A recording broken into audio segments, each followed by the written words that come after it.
Previously on my Weird Ninjago series thing. I did season 2 and it was good. But now, unexpectedly, I'm doing the newest season instead, just because I kind of feel like it. Dragons Rising, at least for me, has been a mixed bag thus far. I think season 1 part 1 was kind of lame and not that good, but the series slowly got better until the finale of season 2, which is at this point my favorite Dragons Rising episode. The entire season, actually, from the awesome fights to Eren's betrayal, is just so good. So good, in fact, that I was extremely excited for Season 3, thinking it was going to be absolute cinema. But then it kind of wasn't. Season 3 Part 1 just kind of felt overcrowded. But despite its overcrowdedness, it managed to sneak filler in, like the video game part. I don't know, it just felt underwhelming. Despite that, after watching it, I was excited and getting hyped for Part 2, and it leaked, like a week later.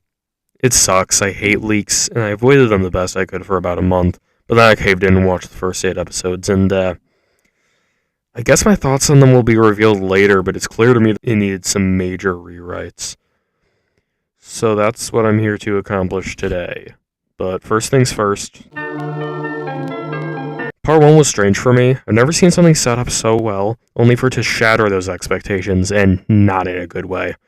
The first thing I'd change might be a bit controversial, but I think that Thunderfang, who I think is cool by the way, should have never existed.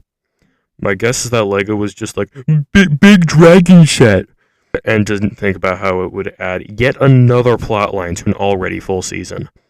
So that leaves the different factions as the Ninja, the Forbidden Five with the Dragonians because they look awesome, Roz with Eren, and Rogue.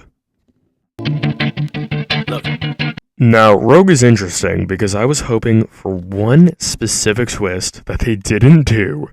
That Rogue is working with Ronin.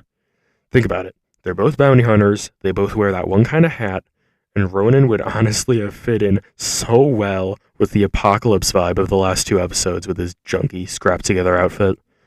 This would also set up something for later that I'm not going to say yet, but I think that everything they do with Rogue is great. Just give him more screen time that comes from getting rid of Thunderfang and the filler. His palms are sweaty, and his weak arms are heavy, there's vomit on his... Eren is a weird case too, with the previous part setting up so much for his character, but I think the best thing for Eren in the season would have been to just make him more evil. I think that everything in the first few episodes was great, but one thing they should have done about halfway through the season maybe, was have him come across that family he met in episode 1 again. Dead, because the ninja couldn't protect them. Obviously they wouldn't show that, but it would be pretty clear that they're done. It would have given him more reason to keep following Roz, to resent the ninja, and just generally to understand more that life's unfair. Later in the season, he definitely should have still had the returning blade because it fits his skill set, but then there's one episode that should have been completely different. He's nervous, but on the surface he looks calm and ready to drop bombs. I didn't like crashing together. It's a waste of screen time for a backstory that wasn't really needed, since we already knew everything important in it from earlier flashbacks or explanations. In my objectively correct opinion, the flashback should have been scrapped and replaced by a fight between the 2 factions there, Roz's team and Lloyd's team. And obviously Roz and Eren are winning, but then a couple of the Forbidden Five show up, and Rogue and Ronin, and it basically just turns into a war, ending with the last 2 blades being stolen, and all of the people left there being forced to team up and stop the Five. The whole crowd goes so loud he opens his mouth but the words won't come. The ending would basically be the same with some crucial details added. First, change the conversation between Eren and Sora.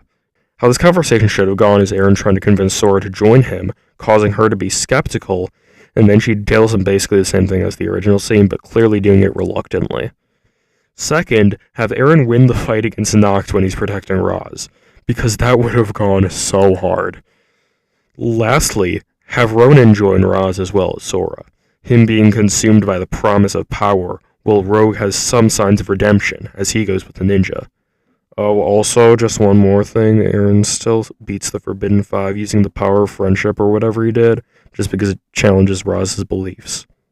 Yay, I'm done with part 1, now I can get on to the season that I needed to reform. He's choking out, everybody's choking now, the clock's run out. Why were there 2 full season plots in 1 season part? It doesn't make sense to me, but whatever. If they want both of these plots in here, then fine. The Land of Lee plot in the actual season took up 5 episodes where they speed ran the plot Well, there was one plot stretched way too far in part 1, so there is only one solution. Take the 3 plots in the season and make the first 2 7 episodes long and the last one 6. The first 7 episodes are dedicated to the part 1 plot, with the remaining 3 in the part setting up the Land of Lee with some cliffhanger at the end. Then the first 4 episodes of part 2 can be wrapping up the Lee plot, and the last 6 are for the Spectral Forbidden 5. Now that I'm done with pacing, time for... Snap back to reality. Oh, there goes gravity. Oh, there goes. This episode was gas. It had everything an amazing episode needs, except that it ends the Roz and Aaron stuff really early. So here is my proposal. Make the end of part 1 them getting to the casket, and then the start of part 2 can be Roz's first victim, who I believe should be Ronan. Think about it. Ronan is a ninja sympathizer, but also a huge jerk. Roz would hate him for siding with the ninja, and Aaron could be easily convinced that it was the right thing to do, leading him farther to the dark side. Then, as soon as you think he's too far gone, Roz makes that same mistake and tells him to throw Sora into the casket. This would act as a finale to the Lee storyline happening at the same time as the Spectral Invasion in Lee. The Spectral Invasions would be happening all throughout part 2, by the way. This would then lead into... Gravity choke. He's so mad, but he won't give up. That easy. No, he won't. This would honestly be kept pretty much the same, just with Thunderfang replaced by the 5, and the Arc Dragon in focus would just be able to destroy the 5 after a big monster fight. Roz would still break into the monastery and take loose scrolls or whatever, Cole would still be hollowed then unhollowed, and the ninja would be spread across the lands, not being able to stop Roz. The only other major change I'd make here is to make Lloyd learn a better lesson, because the one he learned made no sense. But yeah, besides that, give Moro another small cameo, then be done.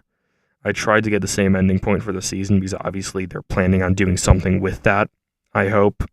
He knows that, but he's broke. He's so sad that he knows when he goes back to this.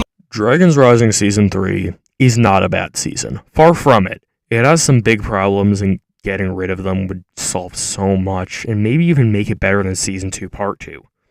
But I suppose that now I'm done, it's goodbye time.